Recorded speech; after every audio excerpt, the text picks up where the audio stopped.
Hello there, good evening, and welcome to Newsnight on Channels Television. I'm Neo Taigbe, and it's my pleasure to bring you a fresh conversation. Again, an essential of life. Yes, they say the essentials of life are food, shelter, and clothing. But what would it be like if you had shelter without power, light, as we say in some parts of Nigeria? Well, we'll get into that conversation in a bit. Let's just step back and look at your feedback.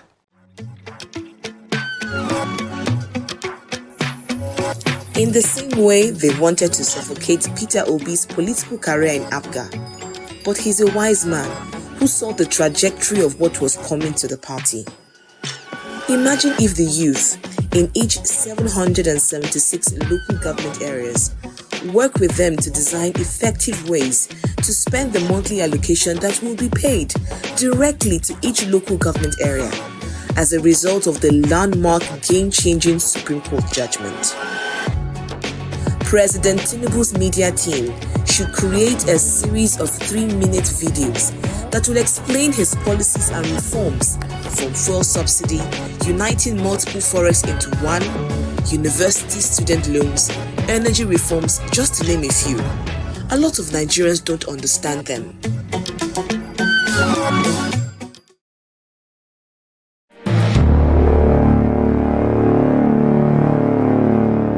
Growing up in rural Nigeria, I was used to whenever the electricity went out, you hear the sound across my community.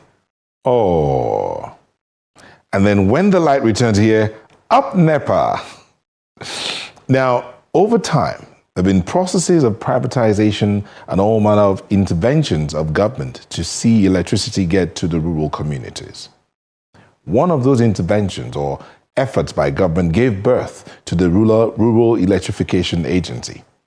How effective has that agency been from the time of its inception till date?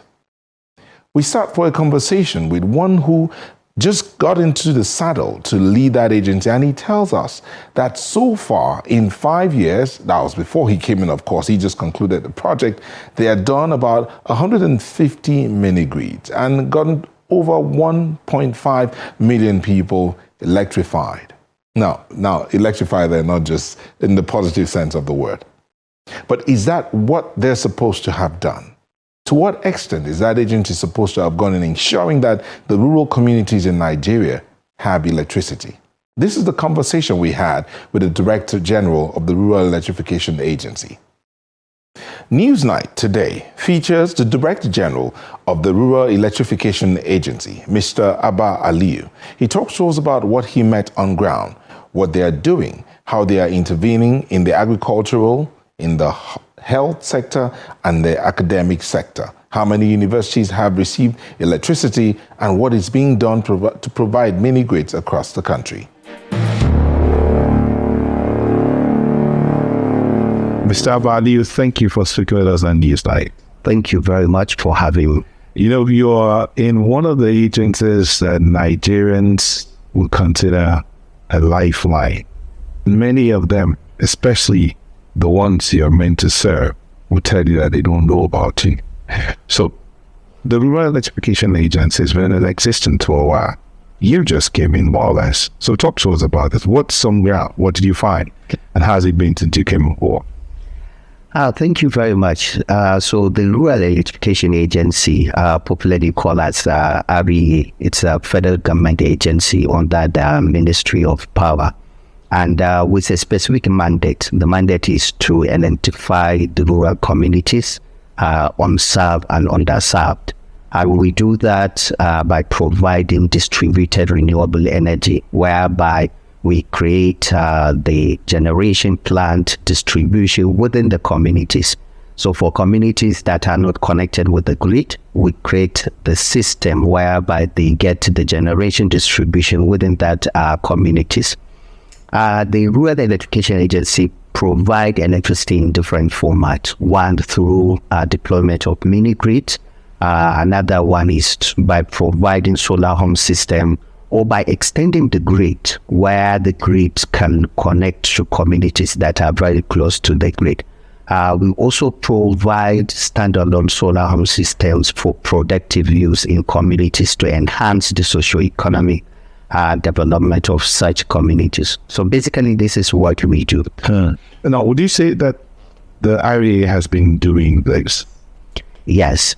So we have different components that we implement, which crystallize the achievement of our goals.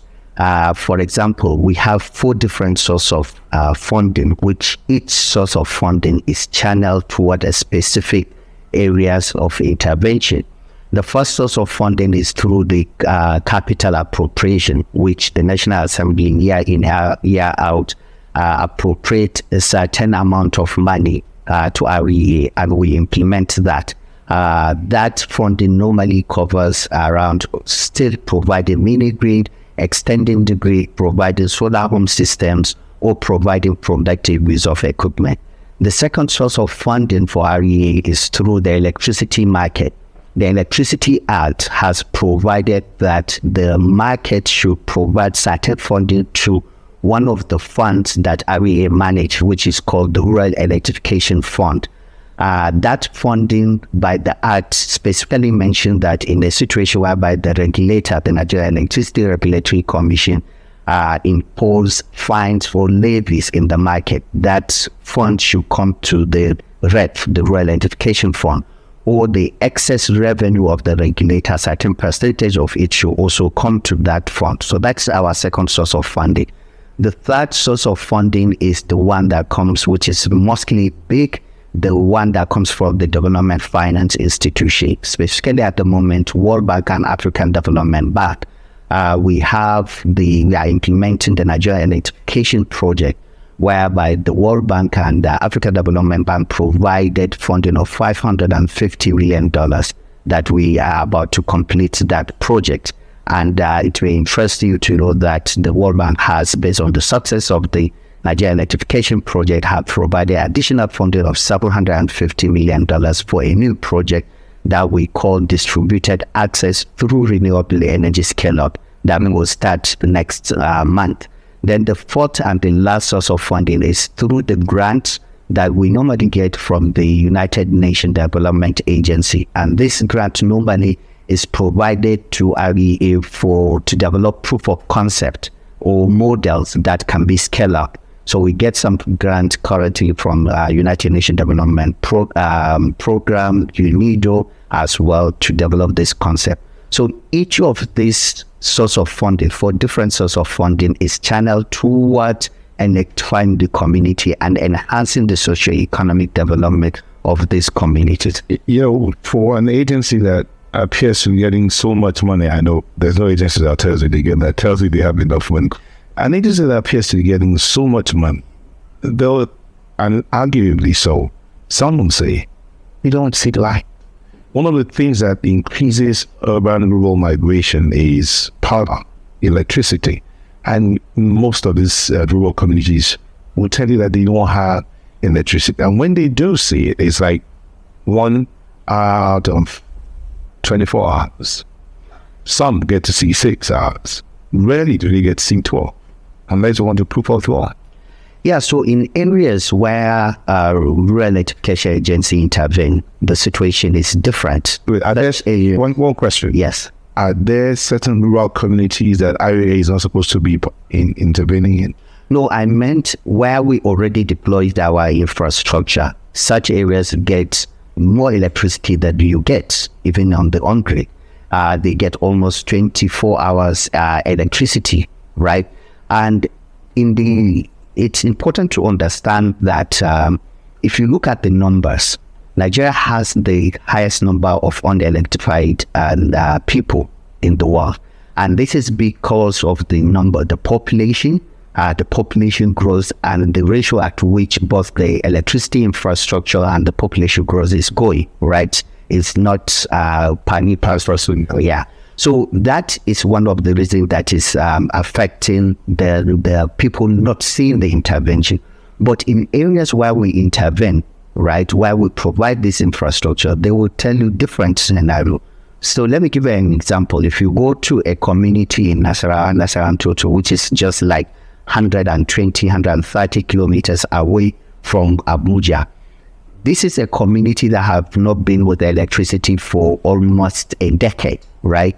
And we intervene in that community. We provide them with infrastructure that generates about 360 kilowatt of electricity per hour.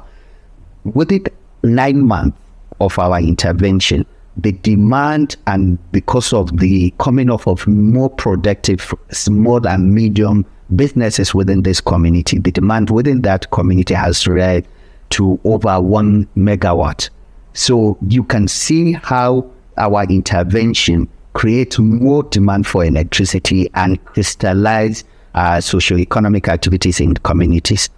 And there are many areas that we have intervened. So specifically, if you check the Nigerian Electrification project, we have deployed over 150 mini grids that impacted over 7.8 million Nigerians. We have connected over 3 million households under just one program.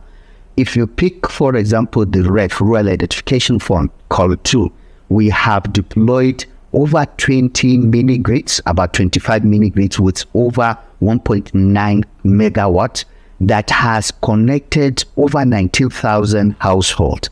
So the numbers keep going, and we keep reducing the number of people that are without this electricity. If you take even the capital project, last year alone, we have impacted over 1.4 million Nigerians. Just this week, last Monday, we commissioned the capital project implementation report, where we give account of all the intervention and the areas we impacted. So these are areas that we are impacting. And looking forward, there are other areas of intervention. So it's not only operating within the communities, we also intervene in different sectors of the Nigerian economy. We intervene in the agricultural sector, we intervene in the health sector, and we intervene as well in the educational sector. Okay, I'll take you back a bit. You mentioned over 150 mini grids, you said. You also talked about over 1.5 million individuals who have been impacted with electricity in the rural areas. That's within the space of 1 year, right? Yes. Okay. Are there records of grids? Are these 150 grids as in established within this 1 year, or is it build up from when the agency was set up till date?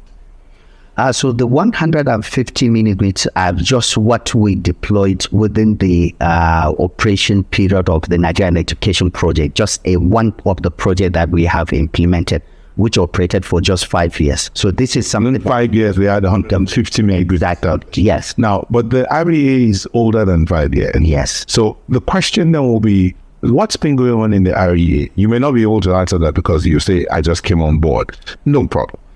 In determining where to intervene, at what percentage do you even talk to those living in the rural areas to say, where do you want us to intervene? Or you just decide how to go about the intervention? So in determining where to intervene, we have two different approaches. We have private sector oriented approach, and we have the social impact oriented approach. For the private sector, in this regard, we allow the private individual to select the site, do all the project development requirement, and build this mini grid. Then we now incentivize that private sector with subsidy or capital grants, right? So this is a private sector oriented. And the reason behind that is for sustainability purpose. In REA, most of our projects are designed to be result-based framework. So it's not like giving out just contract. We incentivize the private sector to get funding from either banks or development institution, deploy the mini grid, then based on meeting our requirement, then that private sector will now get a grant and subsidy to enable the private sector to continue to deploy the mini grid. So that is one. Then the second approach is the one whereby the REA pick out the site by itself in collaboration with the states and subnationals, right? And this is the one that we designed this to ensure inclusivity, because the private sector individual would want to only deploy where in areas that is economically viable. Yeah. But for areas that are not too economically viable, REA determine those areas based on the data that we have and build the mini grid in this regard. We have a project called the Matching Fund under the Rural Electrification Project, whereby the state brings 30% and REA brings 70% to deploy a mini grid within a particular site that the state determined. So that is the one that normally we pick the site rather than allowing the private sector. So once we determine the site, we now get the private sector to develop the mini grid in that particular area. So we have both two approaches to balance private sector intervention and social impact intervention. I'll come back to this mini grid matter, because some will be asking, what's the spread? What's the target spread that we're looking at within the next 5 years? I mean, if 150 was done in 5 years, what will happen in the next 5 years? But before we get to that, let's step back a bit. So, light. Let's talk light. Like we call it in Nigeria.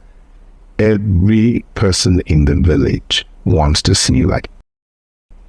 And the more they see the bulbs aglow, the excitement, you see it in the children, you see it in the elders. They can charge their small phones and make phone calls. Now, you talked about the Nasarawa community where they're demanding more. You just set up less than 1 megawatt, right? And now it's a kilowatt, but then they're going towards 1 megawatt. How do you get the data? Let's walk us through the process of collecting data that determined how you select those locations, like that rural community in Nasarawa you talked about. How do you go about data collection? Okay, so just a bit, right? In area, we go beyond just eliminating the communities. We see light as just the basic first stage. But what we want to achieve, or what we always promulgate, is that light crystallizing economic activities in those communities. We want to see that electricity impacting productive use. We want to see the electricity making the community to do economic activities that would enhance their livelihood. That is one. In terms of the data, we have different data framework that we use. We have the VIDA, we have the Odyssey, we have even the geomapping that we use to determine the areas. For example, in preparation of the new projects that we are about to commence, we have mapped the entire country. We have determined where are these so-called unelectrified areas. Not only determine where are they, but what is the socio-economic activities in this area. In this area, is there any economic activities taking place? Agriculture, fishing, small cottage. Well, what's the number of population? Are there public institutions like primary school? What are the entire infrastructure around this community? So we have this data at the tip of our fingers that gives us all this information. And that is exactly what we do. And like I told you, because also we democratize the process of selecting the site to enable the private sector to also do their own analysis, we have what we call the RESCOs, the renewable energy service companies, that also make use of this data, do the analytics, determine the communities, and they will now come to us say that, okay, I want to go to this community. Like the Nasarawa Toto is one of the developers that has seen this community. They used to have electricity, but since around 1974, there was something that destroyed the distribution line, and since then they did not have any intervention. They said, we want to go this area we have sensitized the community and want to build this mini-grid. Sensitizing in terms of ownership. Absolutely. It's a key requirement. If you are coming to REA with any site, one of the due diligence requirements is to see environmental, the social management plan, how you want to safeguard the environment, even at the end of life cycle of the equipment, the panels, the battery. How are you going to manage it? How are you going to address it? How is the social intervention? What the ability of the community to pay the tariff? All these are key due diligence requirements before we sign any agreement with the developer. Recently you were quoted talking about renewable energy projects that you carried out across the country, and you mentioned here how you intervene in education, agriculture, and health. Right now, just a few seconds ago, you mentioned during the life cycle of those equipment, how do you intend to manage them? The sustainability angle of all of this has been a problem. Case in point, I've driven through some communities that had transformers set up by the Rural Electrification Agency in 1999, 2000, 2001, up till 2007, and those transformers never worked or worked for a few days and they shut down. Indeed, there's an IPP project in one of the states where the gas pipeline was connected to supply gas to that project. As the president finished the commissioning, that pipeline was disconnected and returned to where it was supposed to be. So that IPP project is still sitting down there. Is that what we expect to see with the new REA? Because it sounds like it's a new REA. And even in doing that, how do we recoup the monies that are being paid to some contractors or partners that failed to do their job? So based on the records that I have, I don't have at the moment any REA project that is not operational. And that was why like I told you, just last Monday, we had to present to the Nigerian public the implementation report of the 2023 capital intervention, where we give account of all the funding and the project that we have done. And before going to the public, we had to make sure that all these projects are operational and they are of the standard. And can still be verified. Absolutely. We wouldn't have gone to the public if we wouldn't stand the test of time.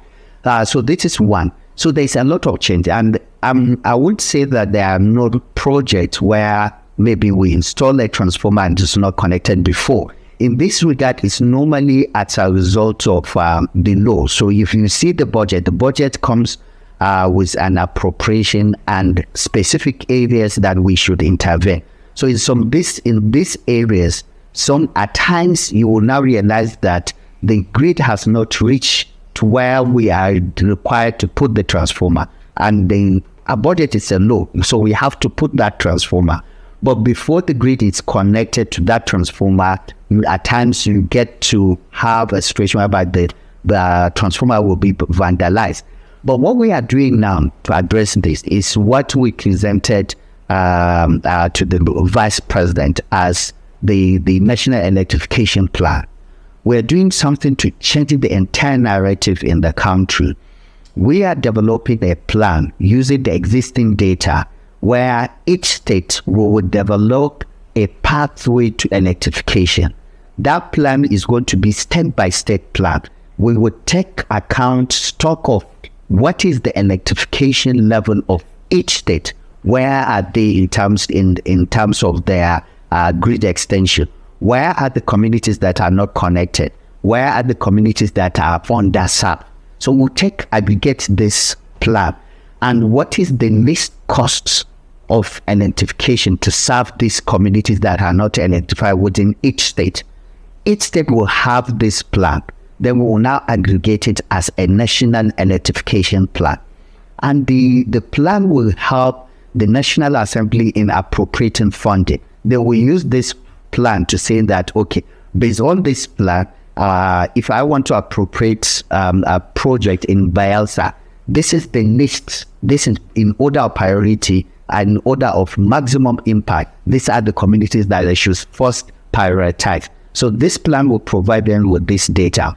we even go a bit forward by creating a sectoral plan. So we are going to have 3 plans apart from the 36 plus FCT plan. We are going to have the National Health Electrification Plan that will take mapping of both primary, secondary, and tertiary health institutions, stock of their current level of electrification and what needs to be done to electrify them. When Newsnight returns, we ask Mr. Aliyu about the sustainability of all that the agency has been doing. Mr. Aliyu, again, I'm really enjoying this conversation. Thank you for speaking with us on Newsnight. Before we enter that, we're talking about the National Electrification Plan. I know you were talking about how it can be used to plan appropriation, to direct funds, to plan infrastructure. And my concern, and I don't know if I voiced it correctly, is the fear that the legislators might want to hijack it for their own personal glory, in the sense that the constituency projects, say it's through them that came into their area, not necessarily that the REA chose that location, but be that as it may. What's the guarantee? In all of these things, it's about guarantee. The rural dwellers, many of them don't even like moving to the urban area. If I can't charge my phone, why don't I just move to somewhere I can charge? I may not be able to afford a generator. So what's the guarantee that this National Electrification Plan, as presented to the executive, will work? So the Honorable Minister of Power, right, he's very deliberate by tasking the Rural Electrification Agency to develop this plan. And it's also an outcome of the act that requires us to do that. There's a lot of reasons why the plan should be developed, and at the same time, it will help in creating coordination between different stakeholders that are playing within the sector. Like I told you, that apart from creating the state-by-state plan, we are also working to have sectoral plan. We'll have the National Health Electrification Plan, the National Agricultural Electrification Plan, and the National Education Electrification Plan, whereby all the infrastructure in the health or education or economy, agricultural clusters will be mapped, and we will determine the requirement and the least cost to electrify these areas. So the Honorable Minister requested that we develop that plan because it will enhance coordination between the different stakeholders. So the Parliament, if they are going to appropriate, they will use that plan. Everyone wants to achieve the maximum impact. So the plan will show you that this is where you should electrify to have the maximum impact.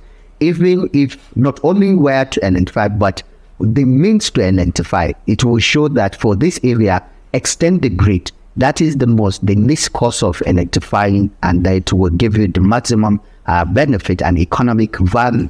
Where there is no need of grid, the plan will show you that, for this, there is need to put in distributed renewable energy. So deploying of mini grid. Or where the community is even sparsely populated, to show that, do mesh grid or do solar home system. So I'm very confident that the legislators, the executive, the private sector, even the financiers will grab this plan, because it will help them in projecting and charting a pathway, the most economically viable pathway to electrification in the country. Does viability guarantee sustainability? Yes. Again, I'll ask that, and then you'll explain. Does viability guarantee sustainability? Yes. In what sense? So, for example, let me give you an example. If you go to a community a rural community, and you extend the grid and to provide that community with electricity, that community, for example, you will find out in most of the rural community, their electricity their electricity demand is very low. So just imagine extended the transmission line, the distribution line to provide this community with electricity. It costs, for example, based on the rule of thumb, $1.5 million to build 1 kilometer of transmission line, just one. Let's imagine you build 10 kilometers of the transmission line, and you now step down that transmission and build a distribution and provide the electricity in a community that only take 30 or 500 kilowatt. That is not an economic viable way of providing this electricity. Why should I spend millions of dollars to provide a community that would just take 200, 300, 500 kilowatt? Why should I take a generation plant, be it solar, be it biomass, be it wind, be it micro hydro, to this community, then build just the distribution line and connect the community? You will now realize that if you are to extend the grid, you will spend 10 times more than if you are to have a distributed. Isn't that what's called captive power? No, so it can be a captive power, but it can be also an embedded generation. But under the mini grid regulation, where the grid does not reach, you have the right to develop the generation plant and connect these communities. And till when the grid comes, there's also the regulation that shows how the grid will interfere or connect with the mini grid that is already in existence in the community. So we're not talking about generating sets here now, no. The fossil fuel burning generating sets. You're talking about renewable energy. All we do, it's renewable. Is that the focus of the REA now? Yes. So at what point did we transit from hydropower? I mean, in REA, move from hydropower to focus on renewable energy. So hydro is also renewable. I know renewable. I think when moving from the dams, the huge infrastructure of the transmission cables and lines and all of that to this point. So for the huge dams, this is not within the purview of REA. This is within the on-grid. That is where the GENCOs, DISCOs... That's why I say, at what point did you because at a certain time, that appeared to be what the REA was doing, connecting to the major grid to see how the rural communities can be electrified. But now you've kind of like pulled back. Let's focus on what it's easy, like low-hanging fruits. No, we still do. So when I say grid extension, it's still connecting the grid to communities. So we still do grid extension. And in this regard is the main grid where the large hydros, the thermal power plant generate and put the electrons. So in communities that are very close to the grid, rather than putting a new generation plant, we now built a distribution line and connect that community. So that is grid extension. So you're still spending the $1.5 million for 1 kilometer of grid line? No, so we don't do the transmission line. We only do distribution and transformers. We don't focus on the transmission line. So who will handle that? It's the why it's inexistent. Why it's not in existence? It's not the purview of REA to build. So that community remains unelectrified. So because that transition line is not existent. No, so for those communities where there is no transmission line, that is where we now build the generation plant, build the distribution and connect the communities. Those are the communities that are not completely connected to the grid. And we now connect them by providing either solar plant, or if there is a micro dam. For example, we are working on a micro dam with UNIDO, a 300 kilowatts for the first time in the history of REA, because the Honorable Minister mandated REA to diversify the source of funding. All the 156 mini grids we have generated through solar energy. But he said we need to look inward, we need to be more innovative to look at other sources of generation. And that is why we now venture into the microgrid. We are working with the UNIDO for 300 kilowatt in Gombe, and we want to even do more. And we are testing weight generation and biomass. So for these communities that are not completely connected to the grid, we take the generation, the distribution to this community and power them. Okay, so in giving your account, which you mentioned earlier, where you were giving accounts to the public on how you use the funds that were allocated to you, You mentioned some projects you handled in some universities. Why those universities? I mean, considering that these universities even, what role did the school authorities or the students play in this whole project? Because they all have engineering units. Did they form part of your team, or are they the ones going to be maintaining it? How did it all work out? But let's start with why the choice of universities. Well, very good question. The federal government approved the intervention in 37 university and 7 teaching hospital. So we are implementing the Federal Executive Council approval. So we pick the universities as we go in phase 1, and we do it in phases. Phase 1, 9 universities. Phase 2, 7 universities, and 2 teaching hospitals. Phase 3, we are executing 8 universities and 1 teaching hospital. I will continue to complete the entire universities and seek approval for new universities that were not part of the 3017 will complete it. The essence of intervening in the universities is huge. Yeah. We want to enhance the quality of learning in the universities. Look at the famous internet picture where you see students under the street light in the night reading. Just imagine how qualitative the conditions of learning in those universities. Just imagine the security situation of those students. And that is why the present government of Bola Ahmed Tinubu mandated Aliyu to continue to do it. As we are speaking now, we have completed 7 universities and 2 teaching hospitals. The Honorable Minister will start commissioning this university, one of which is here in Abuja, where we deployed 30 megawatts power plant. Another one is University of Maiduguri, where we deployed 12 megawatt, powering the university, the teaching hospital, and even the water treatment plant that is providing water services in the entire Maiduguri metropolitan. We have in University of Calabar, we have in University of Agriculture, Abeokuta, we have Michael Opara University in Umudike in Abia. We have another one in Nigerian Defense Academy, and the last one in Gashua in Yobe State. All these universities are completed, and we are about to do it. And in each university, to answer your question, we built world-class teaching, world-class training center in all the universities, where we provide opportunities for the student to continue to learn renewable energy development in the university.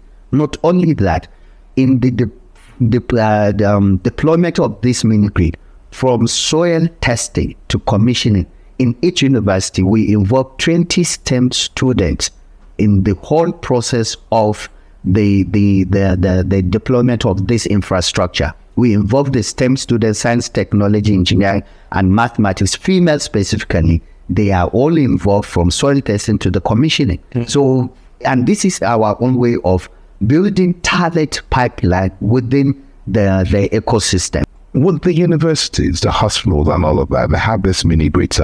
How are they paying some kind of charges to ensure that 20 years, 40 years down the line, that mini grid is still standing? Yes, any infrastructure, any electricity infrastructure built without economic value, it's a failed project.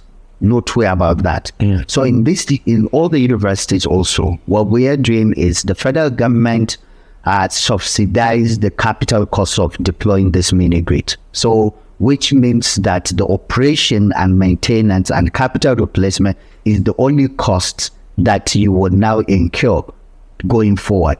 If, for example, the federal government did not provide the funding for the capital intervention, the person that will manage the mini grid, the tariff you will recoup the cost of your investment, then you will recoup the cost of the O&M, then you will recoup the cost of capital replacement, then you will recoup your profit. But the federal government has already removed and of the money, capital cost. So what you are recouping is cost of O&M, cost of administrative management and capital replacement, which will amortize over a period, the lifespan of that asset, and be replaced at the time. I won't bug you with telling us how much each student is likely going to pay for that project that's been set up already. But that we'll take up with the universities. But let's come back to your work. And now you've talked about what you're doing in the education sector, in the health sector, and agriculture. You talked about that a bit. But let's look at funds and costings. You mentioned earlier that the honorable minister told you to look at alternative sources of funding. How good is funding for the REA? So what we do is we deploy or devise innovative means of sourcing funding. I told you, for example, the grants that we normally get. And one of key example, it's the South Korean grant that we secured, which through the grant, we are building 4 mini grids of about 1.7 megawatt here in Abuja, not far from Kwayi. And at the same time, they built energy management data system within the REA, whereby we have a system that will track the working of this mini grid. Mini grids across the country? Across the country, we see in all our mini grids, there is 100% metering and there's a SCADA system, which means that from here, we can communicate with that mini grid. That is how efficient our systems are. So the Honorable Minister further convinced the federal government to sign a loan agreement with the World Bank, a concessionary funding, and that is why we got the $750 million to start a new project based on the success of the Nigerian Electrification project. Okay. And I want to speak on that project because this is the biggest public sector funded renewable project in the entire world, and very ambitious project, which only this government that is very ambitious, that is daring, that can conceive and approve that kind of project. And I tell you, if you look at the present government, for example, if you look at the Coastal Highway, the Sokoto-Badagry Highway, these are all adventurous and daring projects, which only a person with ambition that want to really address the challenge being faced by the country can conceive such kind of project. So in the renewable energy also, such it's happening. There's also that daring move to address the challenge of electricity. And that is why this $750 million was approved to electrify 17.5 million Nigerians at once. And we're very clear on how this will be done. 1.5 million Nigerians will be electrified using the interconnected mini grid, 3 million Nigerians using the isolated mini grid, and about 12 million Nigerians using the solar home system and the mesh grid. This is a very daring move. And another thing also why this is very important is the 750 million grant that the federal government gave to REA is expected to crystallize a private sector funding of $1.1 billion. So imagine having about $1.9 billion addressed towards addressing the channel towards addressing the electricity gap in the country. It's really very ambitious move. And this project is about to start anytime soon. And it's like I said, it's only government with daring ambition that can conceive and implement this project. Well, would this daring government, look at the question of accountability? Because you're getting $750 million from the World Bank, which is to crystallize in the private sector funded 1-point-something billion dollars. The fear and the concerns of many will be that would it still go down the drain like many other projects? $16 billion is yet to be accounted for. That was supposed to have been gone into power. Back and forth. It's me, it's not me, it's you, it's all you. Is that what we're likely to get? Or is there a guarantee that if you do the crime, you do the time? So the one of the critical things with this project is the fact that it's not a contract-based project. So it's different. It's a result-based financing. It's a result framework whereby you only get the money when you have completed the project. And what you get, it's not the total amount of the money, it's a subsidy, it's a grant. And this is based on the success that we have implemented under the Nigeria Electrification project, which now even other African countries are coming to understudy. The entire Africa are coming to understudy how Nigeria succeed in implementing this result-based framework. We have the performance-based grant, the minimum subsidy tender, which we have all implemented. And that is why we are receiving day in, day out rural electrification agency from neighboring African country to study that. So to answer your question, there's a guarantee that every penny of the 750 million is going through the project as was designed, because it's not contract, it's a result-based framework whereby a private sector will source funding from the financiers, deploy the mini grid, and now be subsidized by a particular amount of money. And it's sacrosanct. And there's a very strong corporate governance built around it. Even me as MDRE, I cannot approve 1 penny out of that money without it going through the process that has been done. So absolutely, I tell you, there's 100% guarantee that the entire money would be channeled towards electrification in the country. I'm excited, first of all, that at this news of what's going on. I'm looking forward to the time when driving through Nigeria, the length and breadth of Nigeria, you will see Nigeria is lit. I'm looking forward to that. And going to the deepest of the rural areas, be it riverine or hinterland, you're sure that there'll be light. But there are those who've collected jobs before in this same space, maybe before you came. Of course, you have records. I say government is a continuum. Is there a plan to get people to account for things that they were asked to do a bit much? Oh, absolutely. So for under the World Bank African Development Bank project, we don't have any case like that. All actually because result-based, yes. Right? But based on the success of the result-based, that is why we are now channeling it into all that aspect of our work to make sure, because it works, right? So one of the mandate also, the target given by the Honorable Minister to us as management of REA is the restructuring of the Rural Electrification Fund. And this is the fund that I told you, the funding comes from the electricity market. So, but the kind of work we do there, work whereby it's not a result-based, so it's more like a contract-based. And we have cases of contract failures. But the restructuring that we are going to do is to also position the Rural Electrification Fund to now be a result-based financing fund, and like a sovereign fund that will continue to drive projects, infrastructural projects that are result-based. So we are going to introduce the minimum subsidy tender under the REF. We are going to also introduce the performance-based grant under the REF.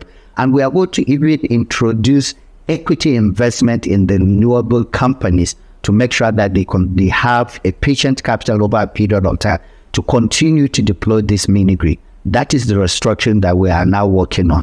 Thank you so much. I have one other question, but I will not ask you. Thank you so much. Thank you. Thank you. And that's our show for today. We would like to thank you for being a part of it. Send your comments to us. We'd like to hear from you. What do you think? How far have we gone? How far can we go with electrifying the rural communities? Our handles are right there on your screen. Also, sit down and watch this conversation again if you do want to do that. Just go to channelstv.com/podcast or youtube.com/channelsweb. You see the Newsnight playlist and get a binge on the conversations. Till we'll bring you another edition of the program. This is me saying bye-bye.